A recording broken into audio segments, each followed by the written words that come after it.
It is said that when one door closes, another opens.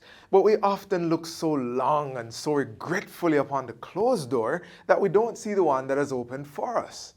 Don't miss out on your future, spending time in the past. Welcome to Jamaica Magazine. I am Theodore Henry. We have an interesting show lined up just for you, so stay tuned as the magazine unfolds. You don't want to miss a minute of it. Protect Jamaica, plant your grass. Help us become more resilient to climate change impacts. Protect Jamaica, plant a tree. It improves the island's national biodiversity.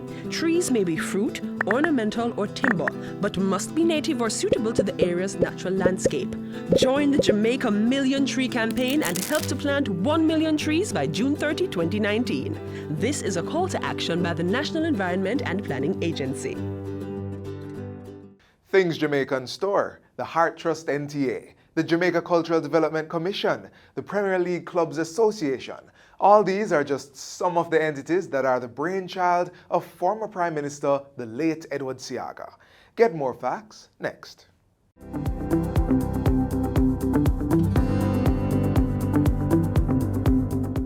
Welcome to Get the Facts, a program that provides you with information on government's policies and initiatives. I'm your host, Enthros Campbell. On today's show, we pay tribute to the late former Prime Minister, the Most Honorable Edward Seaga. He was instrumental in the development of Jamaica in the areas of finance, rural and urban planning, social and education programs, culture and the arts, as well as sports, to name a few. To share more about his life and legacy is Professor Emeritus of History, Patrick Bryan. He's also the author of the book, Edward Seaga and the Challenges of Modern Jamaica. Professor, so good to have you. It's nice to be here. Right, Jamaica at this point is mourning the loss of our fifth Prime Minister. Yeah. And we thank you for coming in to just help us to understand more about the man. I'll try. Yes. First, tell us, what motivated you to write this book? I had a long-term interest in looking at 20th century Jamaica. And I was also aware that there was some wish that a biography be done of Mr. Seaga. And so I consulted him and I began the work. Later on, of course, he did his own autobiography, but I was in the middle of this, so I just completed it and consulted him on several occasions. Yes, yeah. Right. So tell me the challenges of modern Jamaica and Mr. Seaga. What were the challenges, and how would you grade him as a historian on the solutions he would have put forward? Yeah. Well, I don't know if I can give gradings like 9 out of 10 or 8 out of 10. It's difficult to do that. But certainly we had the economy is always central to Jamaica's problems, because what happens to the economy has an impact on the politics, has an impact on the society, and so on. So the economics is one thing. Yes. Then there are the racial, cultural, color questions which still survive in Jamaica in terms of people's attitudes towards attitudes and interactions with each other. That is still very much there. And then culturally, there are, and Seaga often referred to it, the concept of two Jamaicas, where the values are not necessarily universal, and in fact they're often conflicting. And we can see some of these challenges in, say, religion, for example. Mm-hmm. Jamaica has its Euro-oriented churches, but it also has its African-oriented churches, and syncretisms of both, yes. Such as, say, revivalism, and which in many ways Seaga embraced. And the only Prime Minister really to give a kind of stage for revivalism. Could we talk about some of the other challenges and the solutions that you put forward, for example, rural-urban drift, education, so there was heart, and can we talk about more some of those challenges and solutions? Yeah.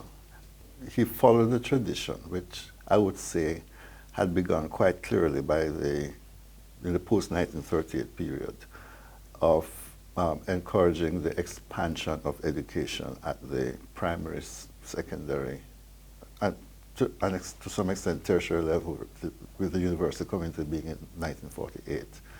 Welfare, we have a tradition of welfare in Jamaica. In fact, Jamaica has a multitude of voluntary organizations, and he saw the voluntary organizations as critical in the development of Jamaica. Right.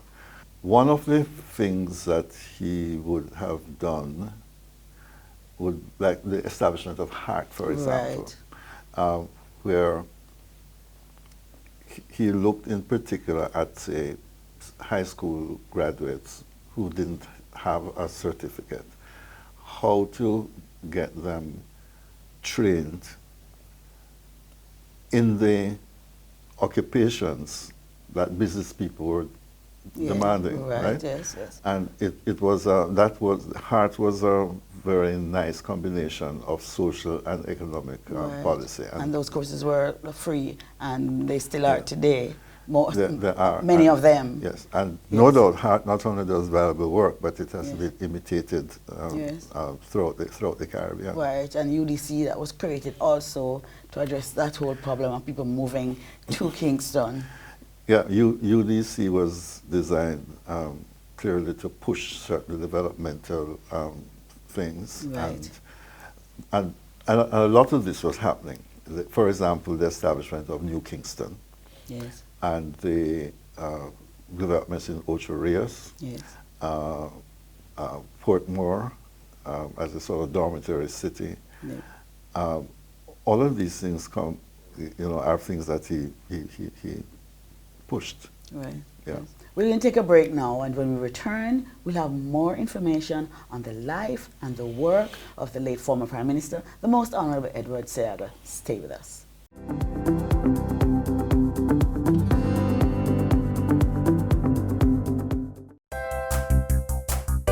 So many wish they could visit our shores. We live where they vacation. Brand Jamaica beckons all from the four corners of the earth. Well, as a Jamaican, I have great pride in selling it. Your pride that you sell Jamaica with is something that it rolls off. Jamaica has so much to offer, and every time I have the privilege of bringing an executive down to Jamaica, an executive from an airline or a tour operator or a travel agency, and you take them across the country, the pride that they said, wow, I can't imagine, especially when it's their first time. Wow, I love this. Build it. Cherish it. Our wealth is Brand Jamaica.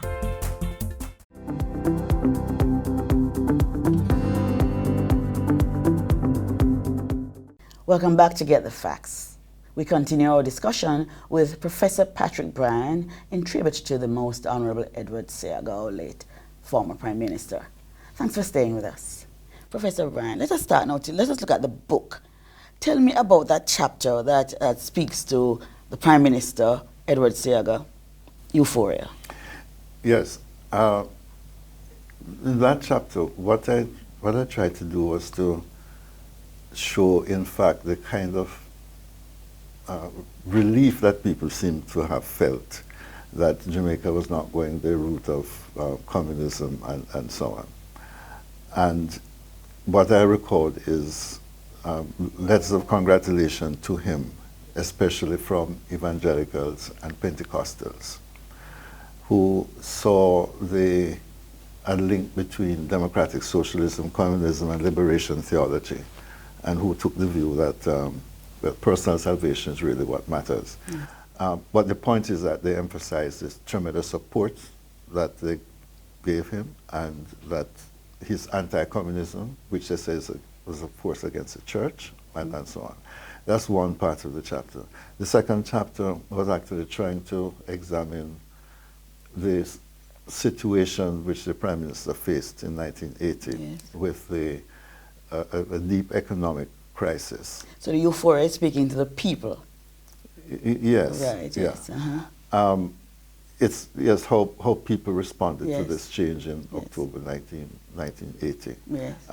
The country was extremely tense.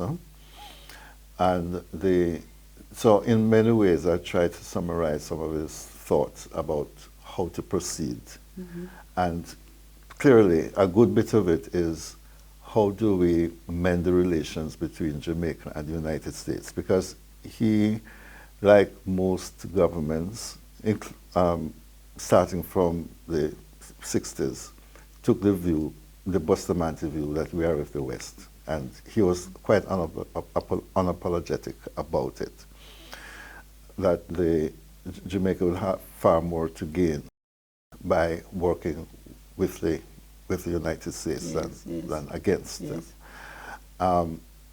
He saw Jamaican foreign policy as linked to this alliance with the West and working through the United Nations institutions and essentially a pro-Western ideology. Yes. At the same time, he wrote an article in the Atlantic Journal where he said that countries like Jamaica have to be neither capitalist nor socialist. They have to be somewhere in between because of our particular circumstances. Yes. But he did not go in for taking on the third world thing that Michael Manley had. Yes. What did Mr. Seaga say about his motivation to go into politics? You know, what he says about it is essentially a surprise. He had been, among other things, a record producer, and he did frontier work here, producing records on vinyl for the first time and giving some people opportunities in that area. But what he assisted in the JLP in the elections of 1959, and of course the referendum of 61. But Bustamante invited him to join the Legislative Council, and he said he was taken by surprise, but he accepted the offer, and then that changed his whole life. He had a sense of what was absurd. For example, leaving Linsted, having met Mr. Diesel, he's on this truck, which is boiling. So the Diesel is a small train, right?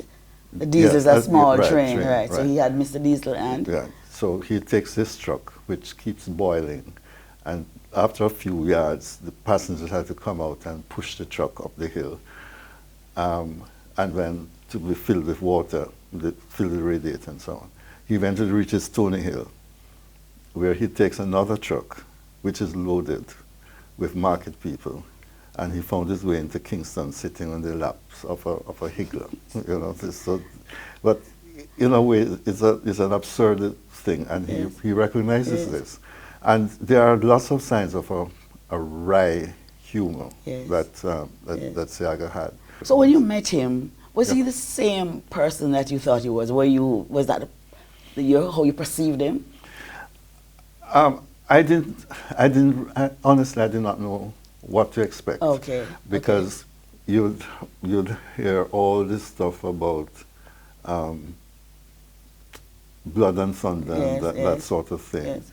But that's not what I met. I met a rather quiet, gracious older citizen of Jamaica. Yes, yes. And so my mind was open. Yes. So as it relates to this autocratic personality.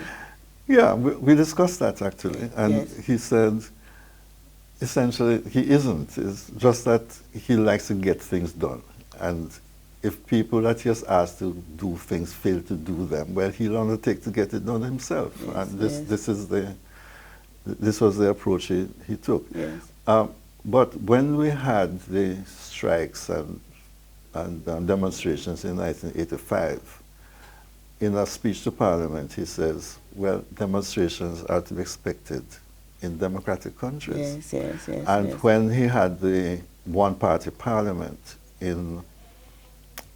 after 1983, he established a Senate which would have had independent people and people meeting at the bar of the House in order to keep the constitutional thing going. And by the way, he was one of the consultants or writers of the Jamaican Constitution. Professor Brand, thank you so very much for coming in and helping us to understand more about our fifth Prime Minister, Mr. Edward Seaga, late former Prime Minister.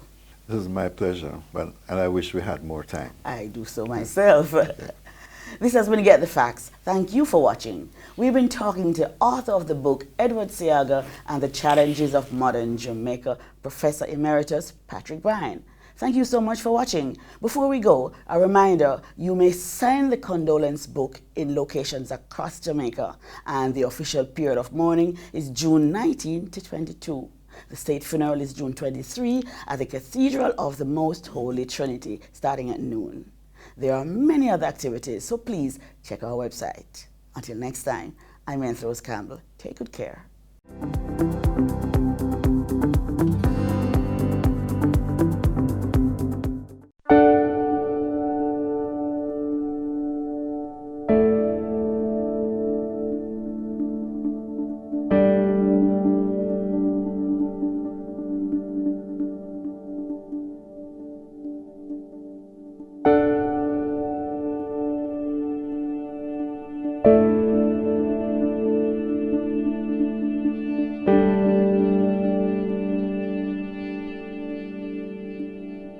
This is a difficult time for all of us as a nation.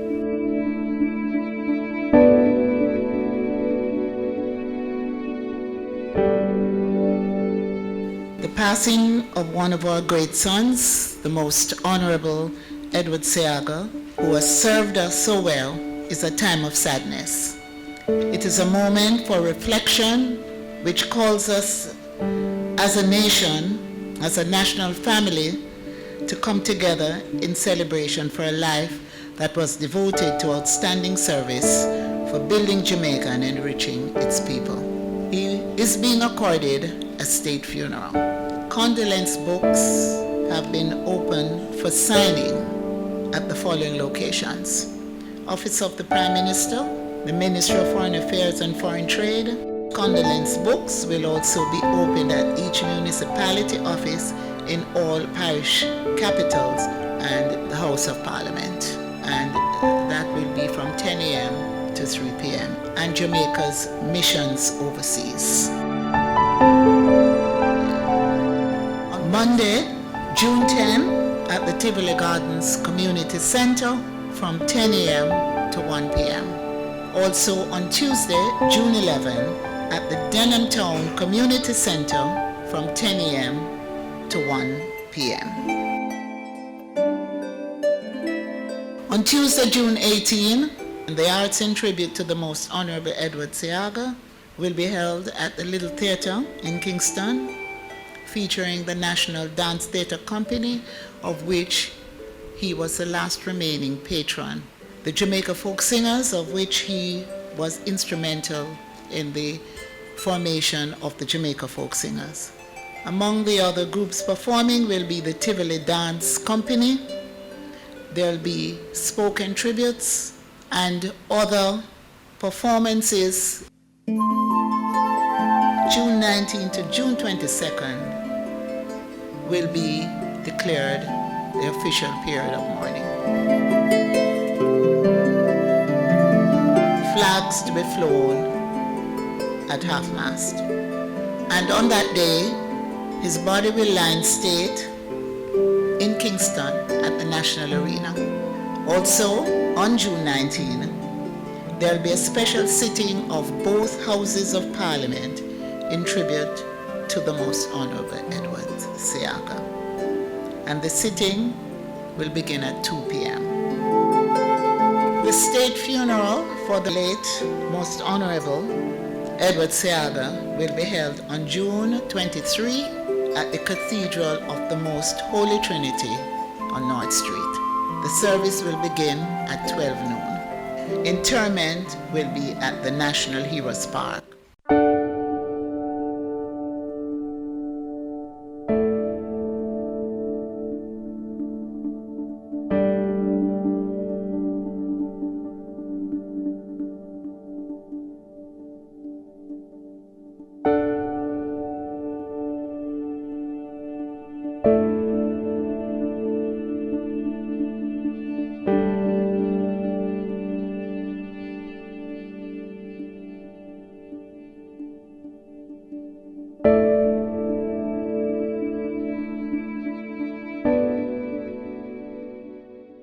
The Disabilities Act will protect the rights of all persons with disabilities. And here's a great teaching moment.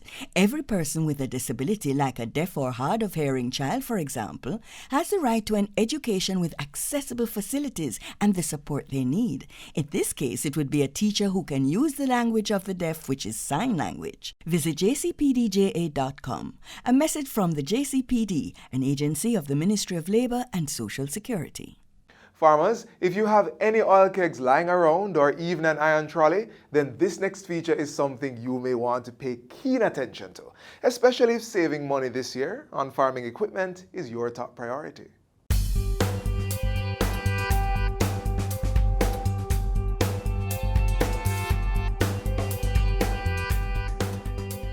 Based on laws imposed by the United States, Jamaican farmers are required to be certified under the Food Safety Modernization Act, as well as the Global Good Agricultural Practices Global GAP, if they want to export to that country. Given this development, the Rural Agricultural Development Authority, RADA, saw the need to introduce a hand wash station for farmers. It's part of the measures to assist local growers improve sanitation on their farms and fulfill one criteria for export certification. The concept behind this is just a little bit different. Usually other hand wash stations will have a gravity-fed system, but what we've done, we have incorporated a system that was developed here locally several years now, where we used the pump and spray that was introduced some time ago. Although it was introduced for the same concept in terms of showing and things like that, we have used the features of the pump and spray to add a little bit more dynamics to our presentation here, where you have a pressurized system. So that calls for a person self. One person can actually wash their hands here without assistance from somebody else. So you'd go there without contaminating that water source that you have. This hand wash station is not only affordable, it is also easy to assemble. All you need is an iron trolley, 3 oil kegs, a pump and spray instrument, and some PVC pipes and fittings. From there, at a local welder, we modify the trolley, and in a way that we could install the kegs.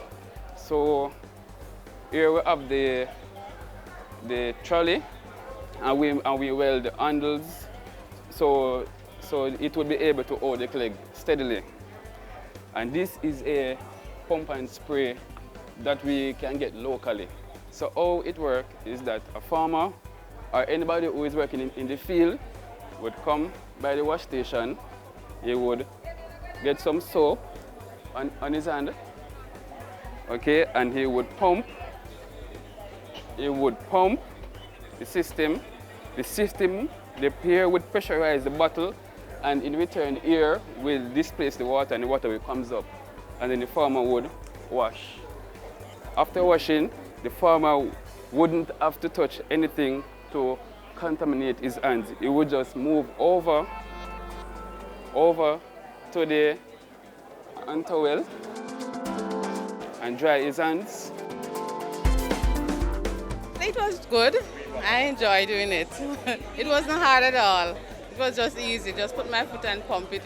Water just come up, and I wash my hands. The effects of not having a hand wash station, well, it's really more for safety as it relates to you, the farmer, because what RADA's mandate is also about is to educate farmers on best practices as it relates to agriculture, and the farmer's safety is a part of the best practices that we are trying to encourage out there.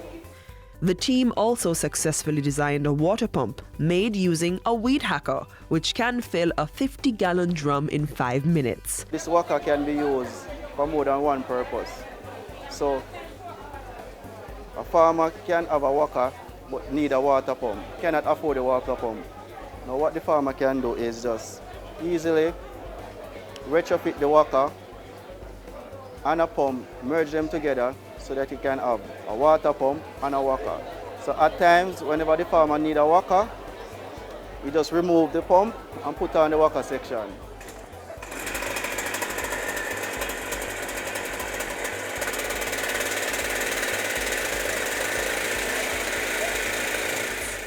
Farming may be expensive, but through innovation, your basic equipment could be just what you need to ensure greater savings.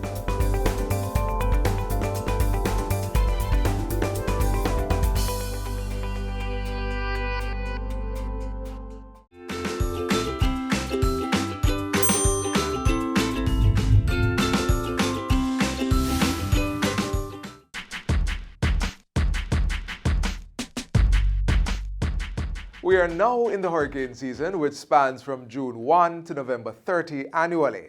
Ask yourself this: how much do I truly know about hurricanes and Jamaica's history with them? Here are some facts. Number 1, a hurricane is an intense tropical storm with powerful winds and heavy rains, usually ranging from a Category 1 to a Category 5, which is the most destructive. Number 2, the eye of the hurricane, which you'll hear mentioned every time a hurricane is formed, is the center and is in fact the calmest area of the system. Number 3, this year marks the 31st anniversary of Hurricane Gilbert, which hit Jamaica on September 12, 1988. It is described as the most destructive hurricane in Jamaican history. Take some time to find out more about hurricanes and improve your readiness in the event one should strike. Disaster readiness and recovery are integral to making Jamaica the place of choice to live, work, raise families, and do business.